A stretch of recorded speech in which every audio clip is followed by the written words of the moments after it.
जेका direction force वाली थी मोमेंटम में चेंज जो हो रहेगी माना असा માટે फोर्स की डायरेक्शन અને चेंज मोमेंटम की डायरेक्शन बोथ आर सेम अच्छा यही कंडीशन देखा होगा प्रूव कराई के directly proportional rate of change of momentum constant of proportional D के मध्य बराबर सीडीएस में एफडीएस में एमडीएस में एसआई में सब लिखे सो दें करके जो डाल जा सकते बाकी डेल्टा p बची तो डेल्टा p में चेंज आ रहा है वेलोसिटी सो एक डेल्टा v अपॉन t સાથે બરાબર एक्सेलरेशन છે सो असा लिखी सकेगा m = m सो असा માટે Newton second law Newton first law નો થોડો ડિફરન્ટ આ न्यूटन फर्स्ट लॉ तो છે કે अगर फोर्स न लगे तो शाफ्ट तो न्यूटन सेकंड लॉ तो बुधाए फोर्स लगे तो शाफ्ट तो फोर्स न लगती वेलोसिटी चेंज नहीं थी बॉडी रेस्ट वाली मोशन में नहीं थी मोशन वाली रेस्ट में नहीं थी डायरेक्शन नंबर चाहिए अगर फोर्स न लगती आने का जब फोर्स लगन तो शाफ्ट तो रेस्ट वाली मोशन में थी मोशन वाली रेस्ट में थी डायरेक्शन भी मत चली बॉडी की एक्सेलरेशन पैदा की थी बॉडी की वेलोसिटी चेंज थी मोमेंटम चेंज थी तो काइनेटिक एनर्जी चेंज थी मान लो फोर्स लगती है तो स्पीड चेंज थी वेलोसिटी चेंज थी वो हुआ वेलोसिटी मोमेंटम में आए मोमेंटम पे चेंज थी हुआ वेलोसिटी काइनेटिक एनर्जी में आए वो हाफ चेंज थी पर देखा जमा तो काइनेटिक एनर्जी हुआ शर्त हरद दे लागू नहीं थी साथे करे तो सम टाइम देखा फोर्स लगती है बहुत बड़ा वक्त सेंट्रीपिटल फोर्स वाली या काइनेटिक एनर्जी पैदा नहीं कर या सिर्फ डायरेक्शन चेंज करनी मोमेंटम चेंज करनी बाकी एक कंडीशन के अंदर के ही सूरत में सामने काइनेटिक एनर्जी तब्दीली नहीं थी इते डायरेक्शन बढ़ती या डायरेक्शन के लगेगा फोर्स लगेगी या काइनेटिक एनर्जी से की करनी स्पीड से करनी इते वेलोसिटी एंड जो मोमेंटम ये कई चीज इधर ठीक है नोट करें तो फोर्स एक्सपेक्ट करें करना न्यूटन सेकंड लॉ क्वालिटेटिव करना न्यूटन फर्स्ट लॉ क्वालिटी को जान पाना फोर्स का सवाल रेस्ट था मोशन में था जगह मोशन था रेस्ट में जान सका importance of force Newton first law को बुझाए ये तो क्वांटिटी को बुझाए ना how much force is mass into acceleration the product of mass and acceleration is equal to force तो ये का प्रोडक्ट है वो आसान के लिए बुझाएगा न्यूटन सेकंड लॉ अच्छा वाली जवाब आयो by Newton's second law we can also calculate we have to find Newton's first law and third law yeah Newton's first law and third law are derivable from the Newton's second law Newton's second law में first law and third law derive कर सकते हो Newton's first law में second law derive नहीं कर सको Newton's first law में third law derive नहीं कर सको पर Newton's second law में first law and third law derive नहीं होते ये define करना it is an agent की सूरत में बताना it is an agent external effect in the form of push or pull आप तो ये क्लास 3 में तेरे फोर्स के पढ़ाई नहीं या 5 में फोर्स के पढ़ाई नहीं तो बाहर की समझाएंगे पुश और पुल या मान हम करते हैं या पांच में जो करते हैं कि नालो बारे में सब force which produces or tries to produce motion in a body at rest देखा रेस्ट में आप उनके मोशन में आने सकेगी ठीक है मुझे आने की कोशिश कर सकेगी stops or tries to stop the moving body ठीक है ना याद रखना कि स्टॉप के ब्रेक लगाने फोर्स से गए कने ब्रेक लगाने की नहीं करे थे एक्सीडेंट की को तो सो जब एक्सीडेंट दिखा तो पुलिस ने स्ट्राइक रिकंडीशन पे दिया changes or tries to change the direction of motion की जगह डायरेक्शन है वो चेंज करने के लिए असम फोर्स लगाई गई तो बेसिकली ये कि ट्रेक का लिखना है इन्हें हम बांधित न लिखिए इन्हें बिन शेड्यूल मान में मिलन ना है लिखियो के शेड्यूल भजन ना है लिखियो के शेड्यूल की का साउंड इलास्टिसिटी अमाउंट में डिफाइन है हम इन टर्म्स ऑफ डायनामिक्स करतो माना मॉलिक्यूलर एक्सीलरेशन के समझाने के लिए टर्म्स लिखे हैं माबिया टर्म्स ना लिखे हैं तो ट्विस्टिंग चार्ज या बेंडिंग चार्ज या स्ट्रेचिंग चार्ज या कंप्रेसिव चार्ज या और फोर्स इफेक्ट में ना है लिखा अच्छा इन्हें ना वो डायमेंशन कितना ड्राइव किया उसका फार्मूला में एक के का समान है वो मास में एक्सेलरेशन एक के का घन किलोग्राम एक्सेलरेशन मीटर पर second square is equal to force माने किलोग्राम मास माना केटीजन में इन्हें हम ओवर ये सामने 1 मीटर तो मिलीमीटर माना ले तो सेकंड माना टाइम सो लिखो ml (-2) ये वाला में डायमेंशन में लो फोर्स जो अच्छा ये फोर्स अगर सीजीएस सिस्टम में आकर इन जो डायमेंशन इहो है एनपीएस में माना dimension system of unit change करने से तब्दील आए हैं डायमेंशन माना नेचर सारी रहती है वो तब्दील आए थी इन्हें का पूरी ऐसा कंडीशन का अपना यूनिट है Newton and time per unit हमारे में पॉइंट के इस्तेमाल में ना पर यूनिट तो जमा एब्सोल्यूट यूनिट बिली के नाम का तो रखा एब्सोल्यूट यूनिट आणि ये एब्सोल्यूट यूनिट अच्छा ये कंडीशन है लिखा लगा ये इस तरह का आणि तो एब्सोल्यूट यूनिट का है वो साधा रकम a ते आणि a अगर असा चमका 1 किलोग्राम एंड एक्सेलरेशन का कणम मीटर पर सेकंड स्क्वायर तर इन सभी सेकंड के चमकाई मसा 1 न्यूटन अगर न्यूटन एसआई सिस्टम जो कोई भी यूनिट होना वो असा जो फंडामेंटल हुजे यूनिट या ड्राइवेबल यूनिट हुजे ड्राइव यूनिट हुजे उनके एड तरीके से डिफाइन कयो ईंदो आहे जो उनजी product division multiplication square under बचे बराबर मिसाल के तौर पे तहां लिखो था a a कहे भी हिकु खण है हिकु खण तो वो हिकु जवाब ही पर तहां वेलोसिटी का लिखो डिस्टेंस अपॉन टाइम ताना चला तो velocity set to be 1 metre पर second if body covers 1 metre distance in 1 second 10 metre in 10 second 10 second माना एड़ा वैल्यू डिसाइड करना है जेके हमेशा 1 जवाब है सो अगर ही भी मन तको 1 न्यूटन ही कर ही हिकु तको 2 न्यूटन ही भी को 4 न्यूटन जवाब ही ये कंडीशन असांखे मिलंदी सो असांखे भी डिफाइन कयो 1 Newton is that force which produces an acceleration of 1 metre पर second square in body of mass 1 kilogram 1 kilogram body के अंदर अगर असां 1 मीटर पर सेकंड स्क्वायर एक्सेलरेशन पैदा करेगा तो मकसद है 1 न्यूटन फोर्स ठीक है इन्हें का पोते काम करें ये घण चालो दया इनमें जो 1 न्यूटन वजन है इनमें केन जो 1 वजन है तब वो वेट में भी कटी सकोगा ठीक है 1 न्यूटन लिखी करे को जवाब करता तकरीबन ताने छाने बराबर मिलनो 1 ग्राम के 9 के साथ मल्टीप्लाई में तो जवाब जो 100 ग्राम होगा 1 न्यूटन के बराबर 100 ग्राम की माना है 0.1 किलोग्राम 0.1 किलोग्राम के दहन सां मल्टीप्लाई में तो 1 न्यूटन जवाब ही जेको ता सूप खणो था वो अगर 1 किलोग्राम में 10 सूप तो रहता त 1 सूप जो वजन घणो थियो 100 ग्राम जो वजन घणो थियो 1 न्यूटन उन 100 ग्राम जो सूप हो तो किलोग्राम के तकरीबन 5.5 सूप तो रहता है ॾह त माना नंढा सूप होता ॾाढो नंढो सूप आहे त पोइ असां उन में वज़न घणो हूंदो 1 न्यूटन अंदाज़ो इन ताराज़ी के वज़न सां बि खणी सघूं था ॿी वरी कंडीशन ई आहे in terms of acceleration Newton second आहे इन खां पोइ वरी असां ॿियूं यूज़ था कयूं डाइन वरी छा जे बराबर आहे तव्हां हिन किलोग्राम में घणा ग्राम था ॾिसो 1000 ग्राम 1 मीटर में घणा सेंटीमीटर था ॾिसो 100 सेंटीमीटर हिते सेकंड स्क्वायर 100 के 1000 सां मल्टीप्लाई कयो त लख माना 10 स्क्वायर सेंटीमीटर पर सेकंड स्क्वायर आणि 10 स्क्वायर सेंटीमीटर पर सेकंड स्क्वायर इन के चार जवाब जमा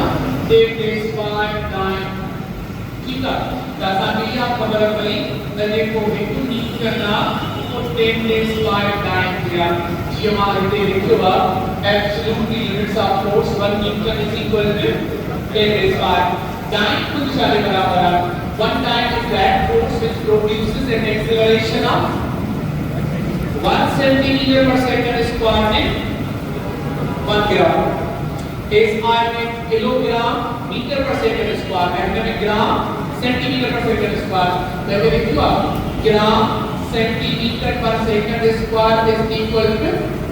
डाइन सामने यूनिट है एसआई में सीडीएस में एमडीएस में एमकेएस में सीडीएस सिस्टम में है अच्छा ये भाई यूनिट एब्सोल्यूट है ये भाई यूनिट अच्छा है एब्सोल्यूट है चाहे करें फार्मूला में ड्राइव किया m इक्वल टू m एकदम क्या भी term the gravitational force gravitational unit शाखा मतलब किलोग्राम फोर्स એટલે लिखा ना किलोग्राम फोर्स माना the weight of 1 kilogram body is equal to kilogram force. 1 kilogram body को खणा तत्वा 1 किलोग्राम ए वरी उनजी ग्रेविटी मल्टीप्लाई करना के वेट मिलंदो 1 किलोग्राम खणा हिन पॉइंट पे ग्रेविटी खणा 9.8 मीटर पर सेकंड स्क्वायर मल्टीप्लाई करना 9.8 किलोग्राम मीटर पर सेकंड स्क्वायर या लिखा 9.8 न्यूटन यो के सारे बराबर मिलो वेट सारे बराबर 9.8 न्यूटन 9.8 न्यूटन के बराबर मिलंदो 9.8 किलोग्राम मीटर पर सेकंड स्क्वायर जिने के तान को ही डिफाइन कर सकते kilogram force it is that force which produces an acceleration of 9.8 meter per second square in a body of mass 1 kg in terms या in other terms असा कह सकूं था weight of 1 kilogram body is known as weight force या असा जो gravitation kilogram force अगर kilogram force का तब वो उन जे लाइ कहां इस्तेमाल कियो आहे 1 किलोग्राम ऐं ग्रेविटी इस्तेमाल कई कयो 9.8 ये इस्तेमाल को ग्राम फोर्स तो सीडीएस सिस्टम हुआ 1 ग्राम में कितनी एक्सीलरेशन पैदा की सीडीएस से मुताबिक 9.8 या 980 सेंटीमीटर पर सेकंड 980 बोर्ड ने डिफाइन करना it is that force which produces acceleration of 980 centimeter per second square in 1 gram body माना सामने absolute and gravitational unit ने दावत लगा absolute unit Newton time pound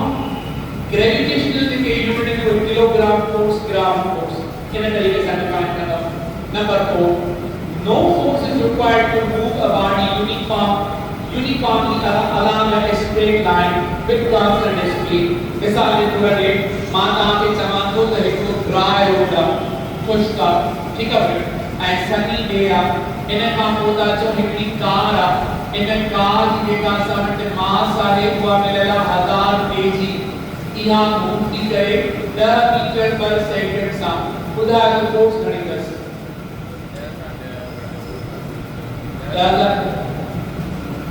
0 मतलब 0 जवाब जो तो यूनिफॉर्म वेलोसिटी का मूव तो है फोर्स का लगेगा फोर्स लगेगा तो वो एक्सीलरेशन पैदा करता है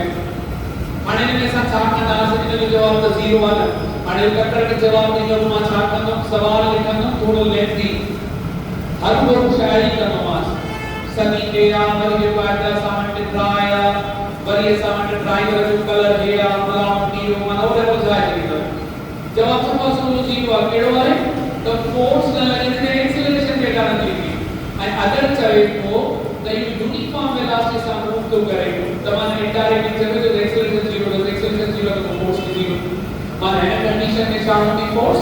0 तो नंबर पॉइंट है no force is required to move a body uniformly along a straight line with uniform speed when force is written without direction then positive force means repulsive and negative force means attractive जेका gravity है वो attraction वाली है repulsion वाली है attraction वाली तो वो नेगेटिव लिखना पॉजिटिव भला जो हरु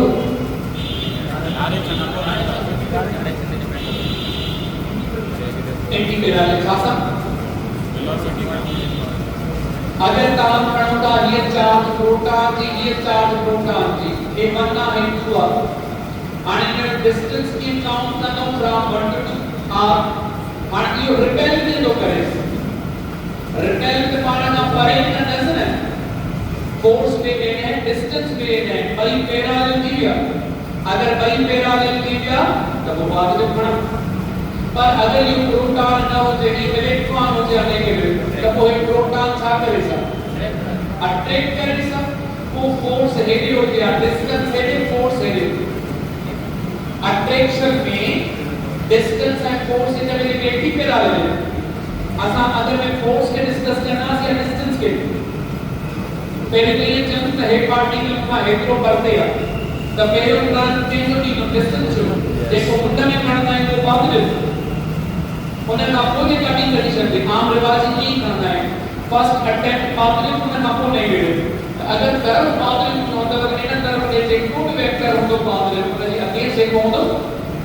तब वो जाहिर है तो द रिपल्शन वाली फोर्स पॉजिटिव है अट्रैक्शन वाली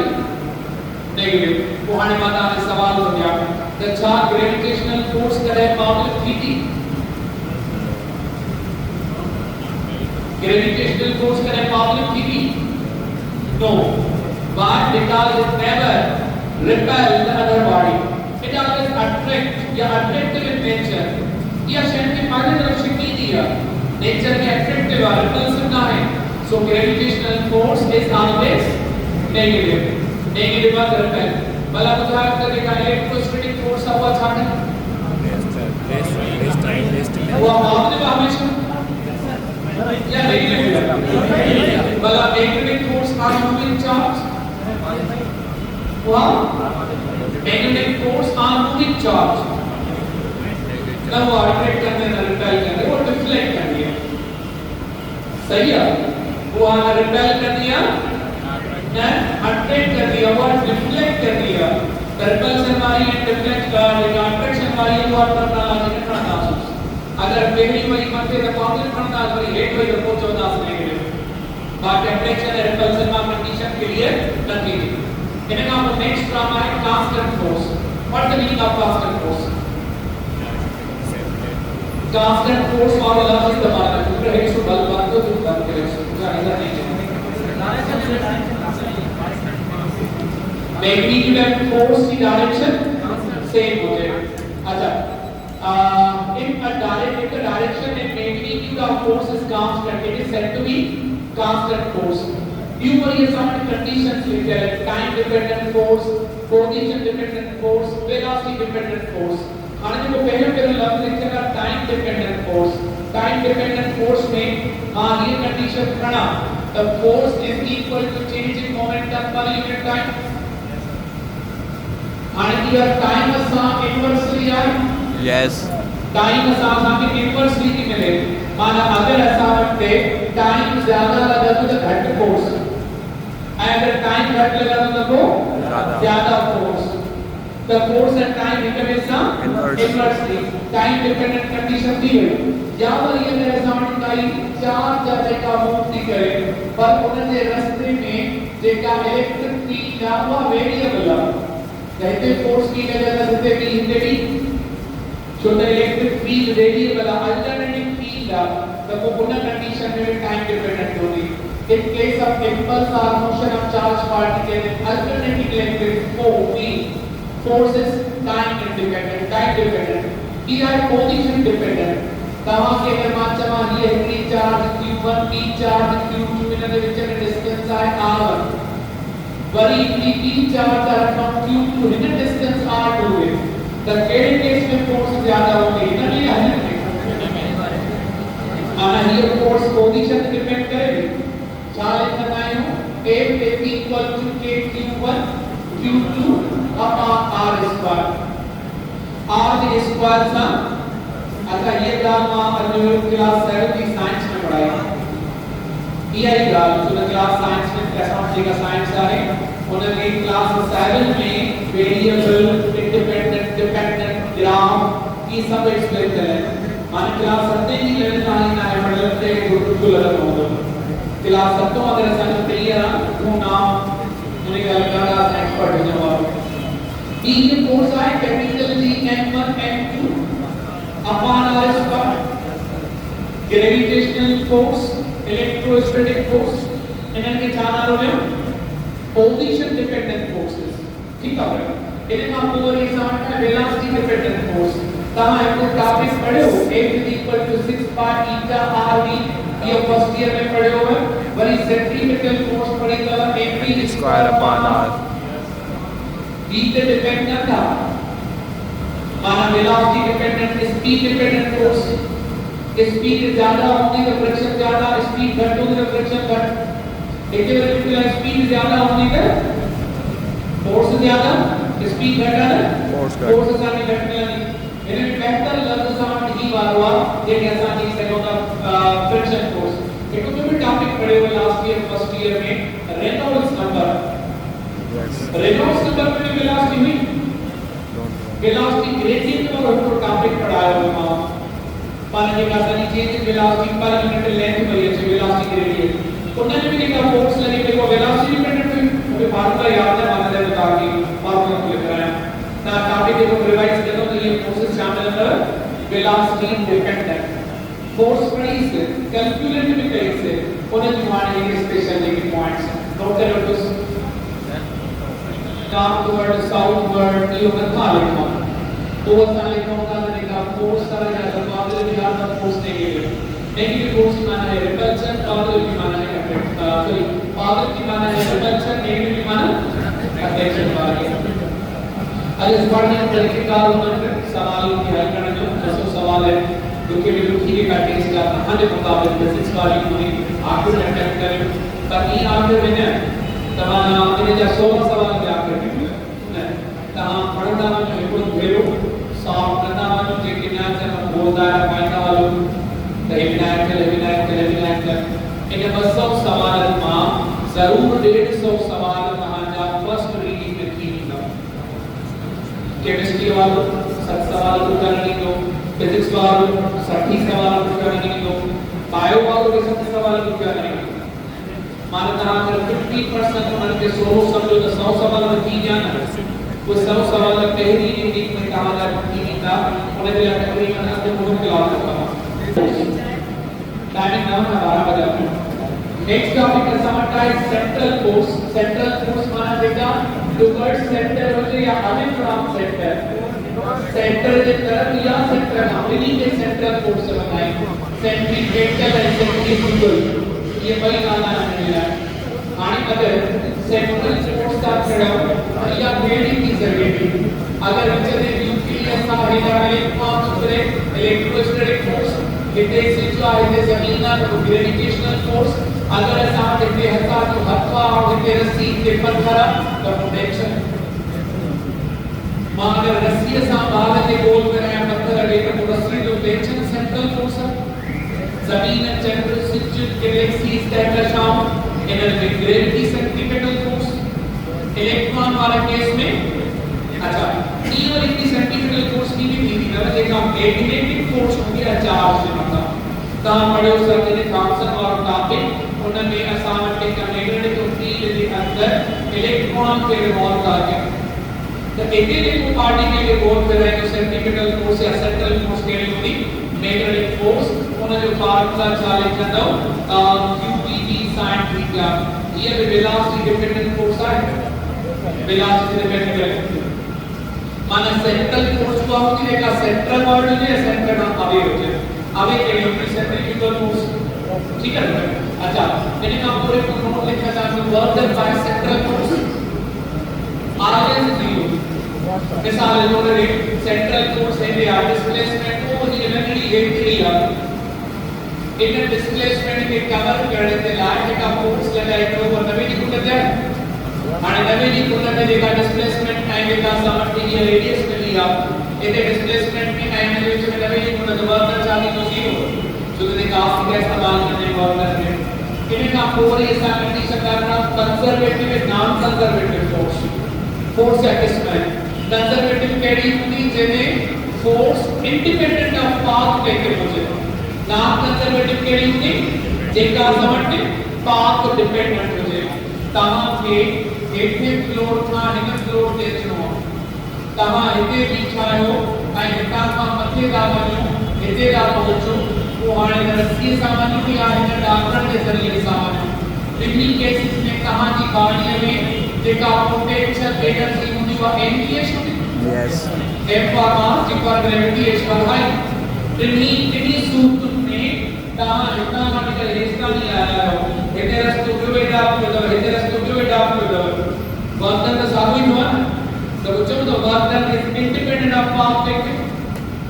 जने वर्तन इंडिपेंडेंट ऑफ पाथ टेकिंग हो जाए या जने क्लोज पाथ में वर्तन 0 हो जाए तो उन वक्त चवंदो कि या जेका फोर्स का तो आसान चाहे उन फोर्स को नालो रखना होता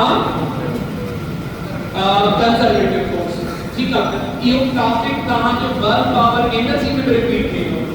वर्क पावर एनर्जी के बस आप पढ़ना है conservative field conservative force non conservative field non conservative force यही पॉइंट हमें डिटेल करा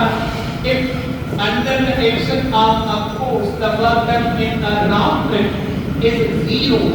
और the work is path independent the force is said to be conservative ऐसा आगे बोल दे ये देखा प्लेन हुआ मा हेस्ता जो खणी अच्छा आणि हेस्तानी खणी आया आणि हेस्तानी खणी करने काम को छे या से तो एक भी या जमा ते हेस्तानी खणी आम ते गाड़ी में पोटेंशियल एनर्जी स्टोर तो एक केस मानी सिद्धो खणी अच्छा या मानी लहराई तो ने के मथे खणी अच्छा विनी सूत्र में शरीर नु मास सागो रेस्पेक्ट आप कर विनी सूत्र में पोटेंशियल एनर्जी सागी स्टोर थी so what that is independent of आप थिंकिंग केडी केडी होगी conservative gravitational force electrostatic force elastic force ना को बताओ कहां के समान को कहे तो स्प्रिंग का ही बाल लेकिन स्प्रिंग में ऐसा मट्टी ही बाल बदला आणि में बाल के समान चिपके करे एक तो खड़ी आया चले तो सब वापस मोटर लेकिन में फोर्स केड़ी पैदा थी इलास्टिक फोर्स पता बाल के लिए सिद्धो लड़नी है जो आ ये लड़ाई का जो सब कोच ने उसको तो सिद्धो भी ना या सही तो बन लगा सामने ने माना अच्छा ये फिर समाटे कंजर्वेटिव अच्छा उठा इनको बार चेयर खणी है हिन या रगड़ी को वच्चे जो बार हथ में खणी है चमड़ी के सिद्ध बार साथ ने जरे रगड़ाई को आयो तो फ्रिक्शन ज्यादा हो मथे खणी आयो फ्रिक्शन घट हो माना नाम के जो वर्धन लगलो फ्रिक्शन वाले केस में ज्यादा लगलो माना हमें पाथ पे डिपेंड करे तो ये वर्धन फ्रिक्शन घटना वधीका आगे या ना है तब इन केस में जो वर्धन की तो उतने देखा फोर्स लगनी वो नॉन कंजर्वेटिव होगी सो नॉन कंजर्वेटिव फोर्स को किस कहवा फ्रिक्शनल फोर्स जो विस्कस फोर्स आगे चमकता है फिल्म फ्रिक्शन में या तो फ्रिक्शन ही है तो जब एनर्जी असानी डिसिपेट थी दिया एनर्जी असानी जाया थी दिया उन वक्त नॉन कंजर्वेटिव जब असानी एनर्जी जाया थी दिया तो कंजर्वेटिव तो मां जेतरी एनर्जी समझता है मास मोटी एनर्जी वापस मोटी नहीं हो जाता है मां मोटी मास काइनेटिक एनर्जी का मतलब पोटेंशियल एनर्जी तो ये नहीं रहा काइनेटिक एनर्जी जाया थी तब वो व्यक्ति समझ शादी तो कंजर्वेटिव पर हकीकत में हवा जो फ्रिक्शन रहा है फ्रिक्शन आया तो मैंने कहा था non conservative friction non conservative gravity हुआ कंजर्वेटिव समझ में अच्छी भी फर्क इन्हें काम को उदाहरण देना equilibrium of current forces current छाके चलेगा करंट लफ्ज दी माना है वन करंट दी माना है फ्लो माना सा चांचो एक फ्लो ना एक पॉइंट मा फ्लो जड़े का इन रस्सी के जरिए सा कोई पार्टिकल में कयो इन सपोर्ट में तो वह रस्सी कुछ इन तरीके से की रहती इन रस्सी में कहा ई वाला ऑब्जेक्ट होते लड़ता है तो हाने साथी तो इन पार्टिकल में को वेट का डाउनवर्ड कितना तो गुजरे हिता जो इधर में टेंशन T1 कितना तो गुजरे हिता जो इसका टेंशन T2 कितना तो गुजरे हिता ट्राई हिता नुक्ते में गुजरना इन फोर्सेस जो नाम था रखो करंट फोर्सेस हिकड़ी नुक्ते में मुख्तलिफ फोर्सेस जेके गुजरते होते हैं जो नाम था रखो करंट स्पेशली के इस्तेमाल करना है इक्विलिब्रियम में वालों एक टर्म बोलो मैंने कल भी याद था ये लफ्ज पहले तो बोलो हुआ या एक या पालो ऐसा हो तो वो ते कहा रे बर्थडे का पावर बोलो एक all the forces working on body are acting on the same point then they are said to be concurrent इन सभी फोर्सेस जो विश्व का असर का क्या है ना जोड़ते सो ये सब फोर्सेस ये ट्रेन है जितने भी फोर्सेस लगा है नहीं रुकते हैं सब जो सब concurrent forces a body under the action of concurrent forces is said to be in equilibrium याद रखो equilibrium जो है शर्त का फोर्सेस concurrent हो जाए मतलब सब देखते नुकतेदार हो जाए ये बॉडी है हमारे मां बाप फोर्सेस लगाएंगे मास सभी नुकतेदार की गुजर हेड में concurrent पर अगर मां हिता फोर्स करें तो हमारे गोल तो इक्विलिब्रियम खत्म इक्वल है ना हो तो तीसरा जन्म पर concurrent ना है इक्विलिब्रियम चला concurrent फोर्सेस उधर जरूरी ना है a body under the action of concurrent forces is said to be in equilibrium when there is no change in the state of phase or of uniform motion along a straight line. Concurrent forces उन वक्त equilibrium पैदा करने होते हैं, body rest में होते या uniform motion से मूव करे। पर अगर ये concurrent forces नहीं हैं, 5 न्यूटन and 8 न्यूटन, तब वो हाने resultant 3 न्यूटन बचो है। तान ही concurrent equilibrium पैदा न करें। concurrent उन वक्त equilibrium पैदा करने होते हैं न्यूटन के 3 कायदे के मुताबिक एक्शन है इक्वल है opposite reaction। ये भी 5 न्यूटन हो जाए, ये भी 5 न्यूटन हो जाए, और वो चौथा equilibrium। Third point, the necessary condition for the equilibrium of the body under the action of concurrent forces is that the vector sum of all the forces acting on the body must be zero। या first condition for equilibrium है, 9th में भी पढ़ी है, शायद first year में discuss करेंगे। Equilibrium के लासा चौथा एक्सेलरेशन ना हो जाए, एक्सेलरेशन जो जीरो हो जाए मतलब एक शर्त काम कबूल नहीं थी, जब फोर्स जीरो हो जाए, जब सम ऑफ ऑल फोर्सेस जीरो हो जाए तो नमक बॉडी इक्विलिब्रियम होगी। एडी सेकंड कंडीशन क्या है, वो सर्कुलर मोशन में है, तो उन्हें पढ़ना स्टार वाली कंडीशन में लिखे इसको।